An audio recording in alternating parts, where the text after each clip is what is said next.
Hello guys, welcome back to my channel. আজ ব্লসে তোমাদের সকলকে স্বাগত। আশা করি তোমরা সবাই ভালো আছো আর আমিও ভালো আছি। আজকে আমি যাব মা বাড়িতে। চলো তার জন্য আগে রেডি হয়ে আসি। এই যে আমি রেডি হয়ে চলে এসেছি আর এই হলো আমার ফাইনাল লুক। আমি একটা হুডি পরেছি, এই যে হুডি, আর একটা পরেছি। তাহলে চলো যাওয়া যাক। আমার সাথে গেছিল আমার মা আর বোন।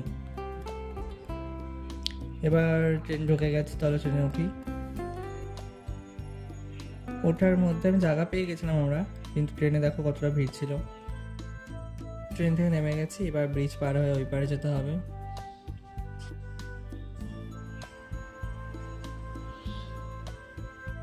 এখন আবার সাবওয়ে দিয়ে নিচে নামতে হবে। বলা যাক কোন স্টেশন, দেখি কে কে বলতে পারে। স্টেশন থেকে টোটো করে নামলাম, নেমে দেখো চলে এসেছি আমরা বাড়িতে। ভিডিওটি ভালো লাগলে লাইক, কমেন্ট, শেয়ার আর সাবস্ক্রাইব করতে